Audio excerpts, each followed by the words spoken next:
For all my landscapers out there, I got something for you. Head over to NHBusinessShow.com/project quoting to check out the system we have for you. It's amazing. It's constantly being developed. And if you want that extra step to take your business to the next level, this is it. Hello, everybody, and welcome back to the Hamster Business Show. My name is Chris Pastrana, and today we're here with Kyle Logue of Ivory Media Solutions. Welcome to the show, Kyle. Thanks for having me, Chris. I'm excited to be here. Absolutely. It's going to be a lot of fun. Yeah, man. So let's talk about it. What do you guys do? What is Ivory Media Solutions? Yeah, so we're a social media marketing agency. We focus on helping small businesses manage their social media, reach more customers, and really we just take the whole social media thing off their plate so they don't have to worry about it. They can put their time and energy in things that matter and are going to help scale the business more. Yeah. Cool. So a lot in that little sentence. Yeah. So let's get into the whole thing. Social media, what works best? I guess we can start there. Yeah, for sure. Yeah. So one thing I found is that a lot of businesses aren't doing enough to maximize their returns on social media or what they could be doing. A big thing is, they're not reaching as many customers they're not targeted, or they don't really have a good idea what their brand is. And that's tough. So really the cool thing about social media is that you can, if you can identify who your ideal customer is, you can target them specifically. Mm-hmm. And you can have all your postings, whether it's on Facebook, Instagram, YouTube, Google, Twitter, whatever is best for your specific company, you can have that targeted directly to that customer. So what we do is we help you, identify your brand, we help you identify your customer, and then we target them specifically in all of your social media platforms, whether it's, like I said, Facebook, YouTube, Twitter, Instagram, and that's it. And then we help you get more customers from there. We help you, because everybody needs more customers. We help you reach as many as we can and get more money. Yeah. Customers are good. Money's good. Yeah. It's kind of the point of business. Right. Yeah. It's easy to kind of forget that sometimes. But yeah. Everybody needs more money. Everybody needs more customers. Yeah, definitely. Do you have certain platforms you're better with, or you kind of are just more familiar with? It's pretty broad. We're kind of try to maximize all of them. Really, Facebook and Instagram, probably the ones we use the most. Yeah, those are the same company, but pretty big. Yeah, pretty big as far as so many users, and so many people just are on their phone all day. Just pulling up those apps. And everywhere I go, I see people on there posting on their stories or seeing what everyone's doing. And huge platforms. Yeah. Okay, so this is always a question I like to kind of start off with. There is when people they start a business, they get on social media, they know it's supposed to be powerful, they have no idea what to do. Where should they be focusing first? Because you said Facebook, Instagram, which is kind of where I tend to lead people. Mm-hmm. But do you have certain ones that you like to kind of address for like a brand new company? Yeah, so if you're just getting started, I recommend at least registering on all of them, setting up your profiles, going into the settings, changing the domain name. So if it's not already taken, you can reserve it. So you can, for example, it's you could change facebook.com/New Hampshire Business Show. Mm-hmm. So you want to make sure you have that, so that'll rank better. And then when you do get more active, it'll already be there. But yeah, I definitely would start on Facebook, definitely start on Instagram, Twitter. I would just register on all of them, but I'd focus most of my efforts on, one, making sure all the information was correct. It was clean. I had the hours on there. I had how to contact me, good call to action so people can reach me. Link them back to the website if that's where most of the people are going now. Mostly Facebook though. I'd start on there and start on Instagram, and then kind of diversify out from there. Okay, I like that. Because I like your point about reserving the names. Because I've seen that a couple of times where if you have a company and you get a good bit of traction going, people might just steal your name. Yeah. Because people are like that. Right. They do crazy stuff online. Yeah. So that's kind of a good point. Yeah. No, you definitely got to make sure you protect your name, and that's yours. You don't want anybody else to have that. They have patent trolls. They have all kind of things. People are going to try. Once you start being successful, people are going to try to take what you have. So you got to make sure you protect it. Yeah. That's funny. Yeah. We live in such a crazy world. Right. No, we definitely do, man. It's a crazy time to be alive.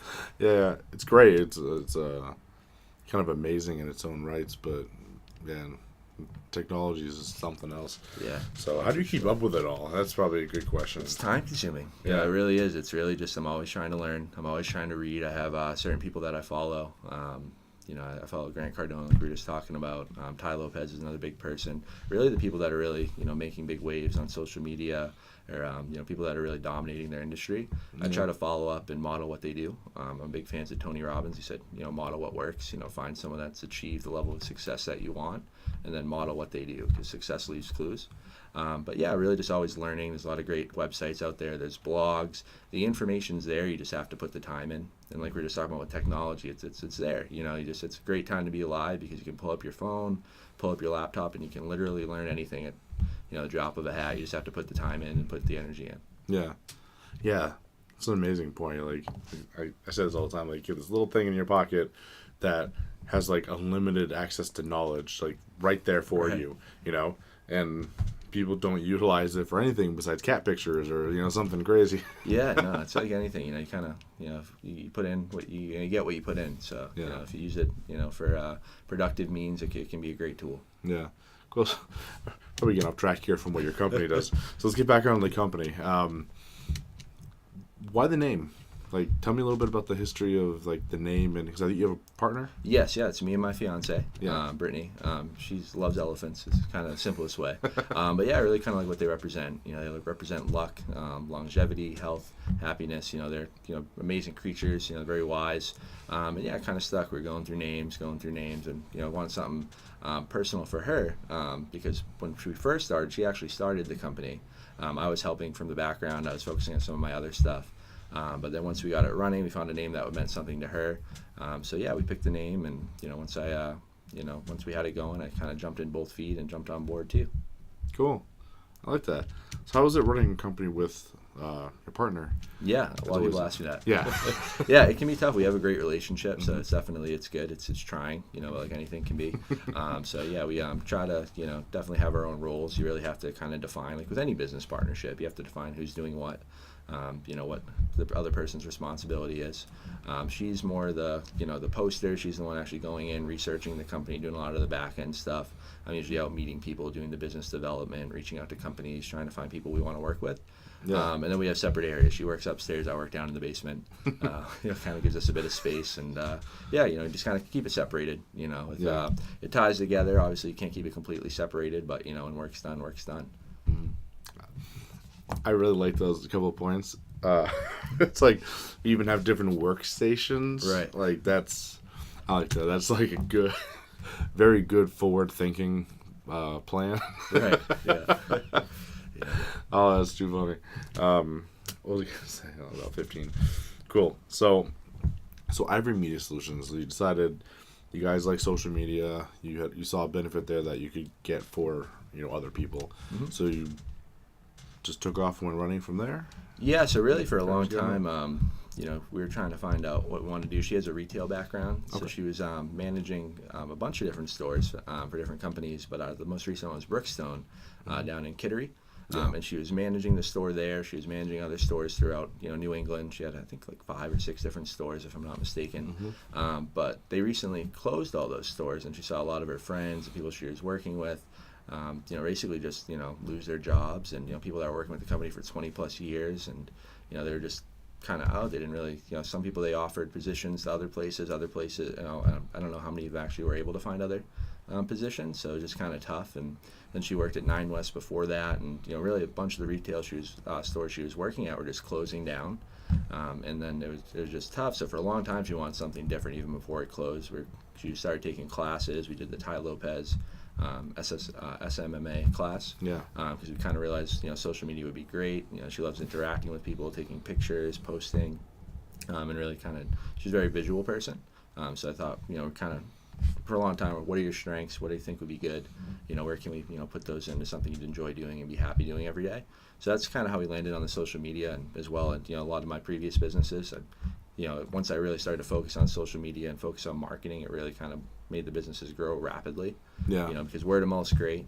Making phone calls is great, but when you can really target who you're looking for, then you can get in front of those right people, and it kind of takes not work off the plate, but it kind of makes your work more effective.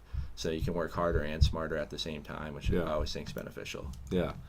And you said something kind of funny there. I say this all the time. I've run into so many businesses who are like, oh, we just want to do everything word of mouth. Yeah. And I'm like, man, if no one knows who you are and no one does business with you, you're not going to have any word of mouth at all. Like, so learn how to advertise. Yeah, that's really the toughest part. I now since I've been doing this, at first I heard it the first couple of times people said that, and I was kind of astonished. Said, oh, we're just, I'm like, what are you guys doing for marketing? And they're like, oh, we just do word of mouth. I'm like, that's crazy. It was just crazy to me because, it's like, I feel like you hit a wall at some point, and, it's really hard to get past that wall or, to grow rapidly or, I think the business kind of stays, being like an owner-operated business where if the owner's not there, it's not productive, to really grow and scale and, really hit those higher levels where you can kind of just have a business that just generates money for you, which is kind of the purpose of, businesses in my, for me. But, you really need to scale, you really need to grow, you really need to focus on marketing. Yeah. And like I said, I have nothing against word of mouth, but like I said, you're leaving a whole bunch of money on the table, like you had said. If you don't look at sales and marketing and advertising in that way, yes, you got word of mouth, but you've got, social media and all these other things that you can throw in there that people just leave. Yeah, no, exactly. Because they don't want to be looked at as salesmen or salespeople, and I'm like, you got to get comfortable in there, man. You got to go for it. It's really nowadays you have to. You don't really have an option. Maybe 20, 30 years ago you didn't really have to, but now you have to. Yeah. It's there's still that social aspect. That's why it's called social media. And it's word of mouth, but it's with a it's with a microphone where and you can really broadcast that, and it's like goes from fishing with a pole to fishing with a giant net, and in the best waters where you can get exactly who you want. Yeah, that's pretty good. So cool. So I'm gonna take a quick second here to take a break from for our sponsors, and everyone will be right back. June 23rd, I'll be sponsoring the New Hampshire Small Business Fest down in Derry. So check it out. I'm gonna post a link to below for all the information. So if you want a booth, sign up. $65. It's an amazing use of your afternoon to meet a ton of other businesses and get in front of some of the best food in Southern New Hampshire. How old are you? I'm 26. Okay. Yeah. Yeah, that's actually a good area to touch on. Mm-hmm. So you're young. Mm-hmm. I'm assuming your fiance is probably young too. Yes. Running a business when you're younger, how's that going out for you? Yeah, it can be tough.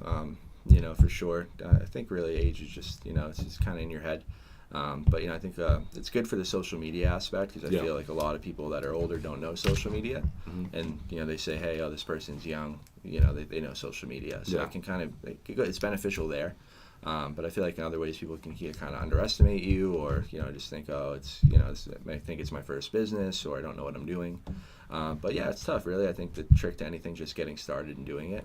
Not really worrying about the age or, worrying about anything because, I know right now I might think I'm too young, but I'm sure down the road I might think I'm too old. And, if you overthink it, overthinking, it just leads to stress, worry, anxiety, and, I really just try to focus on action and, what my next move is. Yeah. I love that point. So, because I get this a lot. That's why I ask these questions. I'm 30, so I'm not that much older than you. I do a business with a lot of younger entrepreneurs who they do run into that issue where people look at them and you're young and people like, I don't know if I want to work with them. They're younger. But yes, you're in an industry where it's kind of being young actually kind of helps you. Right. But it's interesting that you're like, we're young. So what?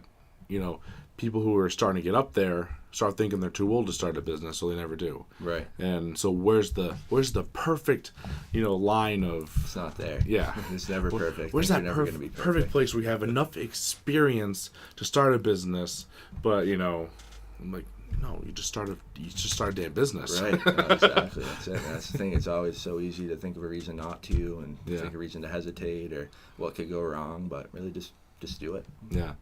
Yeah. That's too funny. I like that. But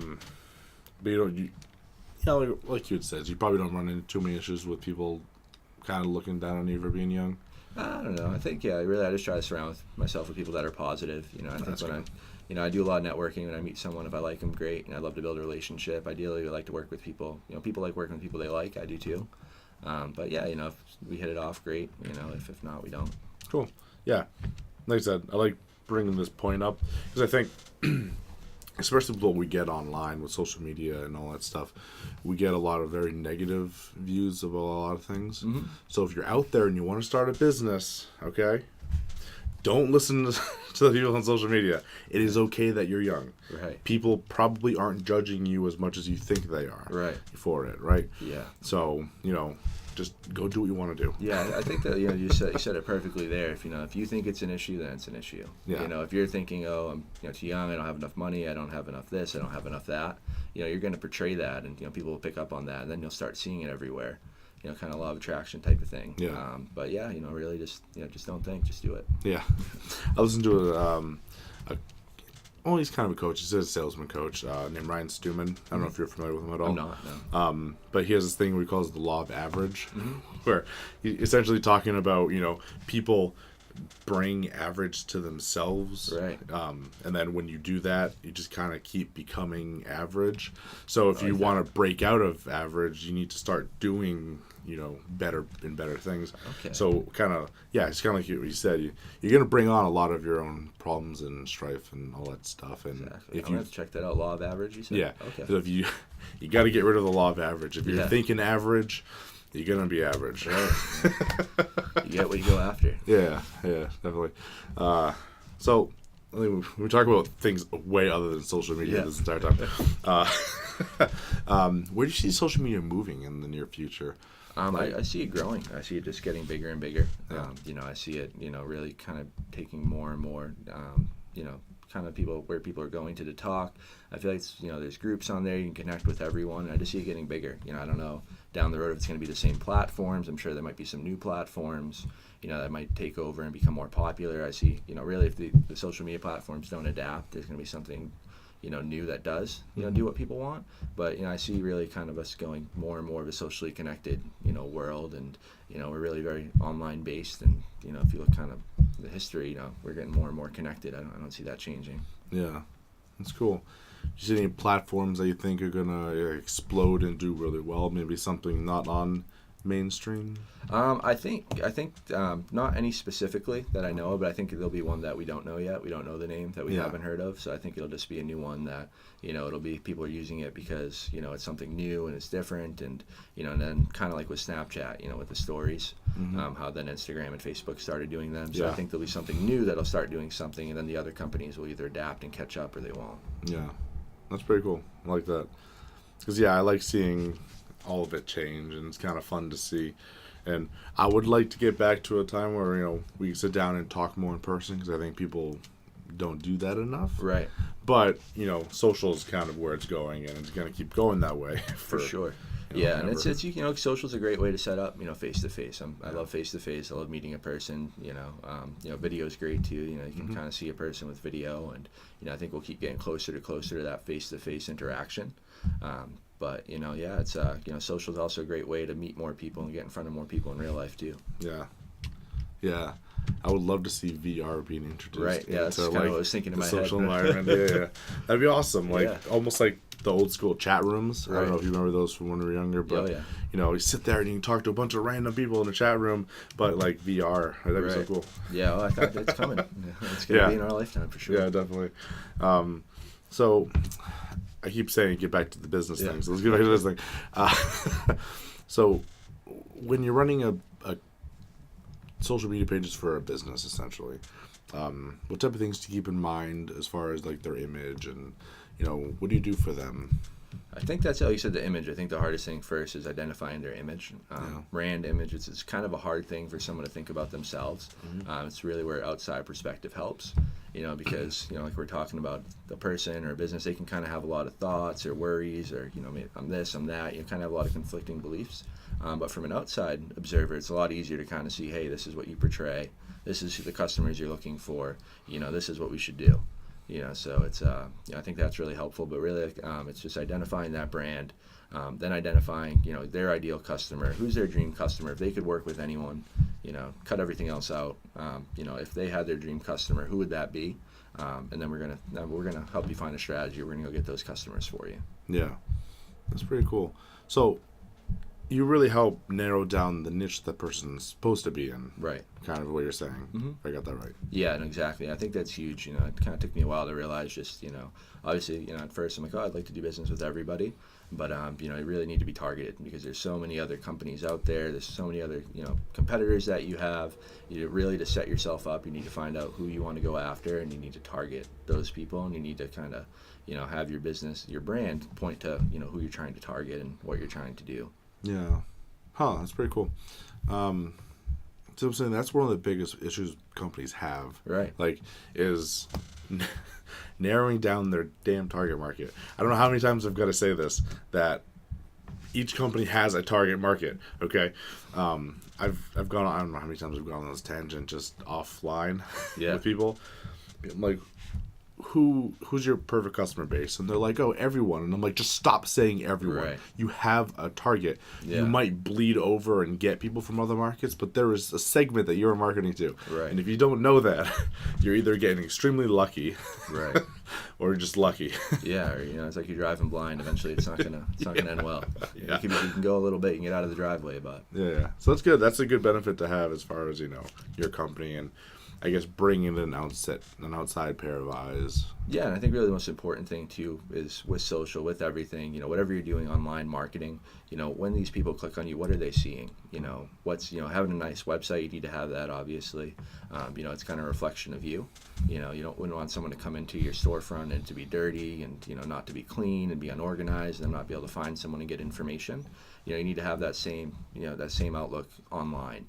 You really need to, when someone finds your website, it needs to look clean. It needs to be, I like things that are simple, that are easy to find, where I don't have to click through a bunch of different web pages or, read a bunch of things to find out what I was looking for. It should be easy to contact you. Also on social, though, it should have, your information, who you are, what you do, how I can contact you. And that's it. It really, people have really short attention spans, like, I'm sure everybody knows now. It's hard to stay focused on one thing, so you really want to make sure that person can come, get the information, and do what they want to do. Yeah, it's pretty cool. Did you make recommendations for? Because you said you do a little bit of like website type development stuff. We do. Do you make recommendations for people as far as how the website should be designed? Yeah, that's once we find out what their brand is. Yeah, I think really again, like I said, I like to make it real simple, clean, say what they do. I think less is more in a lot of things. But really, just again, you want to have who you are. I think faces are good. I want to see who I'm working with. I want to know what you do, and I want to know how to contact you. And if you have quotes, rates on there, that's great too. But yeah, I like to keep it to like about 5 pages, depending on the industry. Obviously, if it's e-commerce or it's something else, you're going to have a lot more pages and a lot more stuff going on. But yeah, I think it's really just to make sure you're focused on your landing page too. It might be on your website, it might not be, but you want to have a funnel. One thing we also do is we build sales funnels and lead funnels for companies. And really, you want to say, if someone clicks on my ad or if someone clicks on my social media link, what's it going to bring them to? And then you want to have it very directed. You want to have it to whatever they're looking for, if it's information, and then if they want to purchase, if they want to become a customer, and then really just move them through the value ladder, and really through your funnel, to becoming a potential customer, and then having that long-term benefit and hopefully being a customer for a long time. Yeah. So this is a really fun argument. No, this is a fun conversation. What the hell am I going on here? Sales funnels. Yeah. I love this. A lot of people don't know what this is. Right. And I think you kind of touched on it a little bit. Just give a really good basic example of what a sales funnel is for my guests. Yeah. So really, from my perspective, what a funnel is, it's really kind of getting someone. So you have traffic. Hopefully, it's your traffic that you're looking for. Those dream customers we're talking about. So you have those.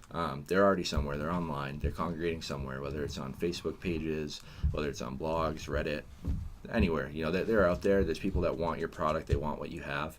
And they're somewhere. It might be, the specific niche that you already had, or it might cross into something else.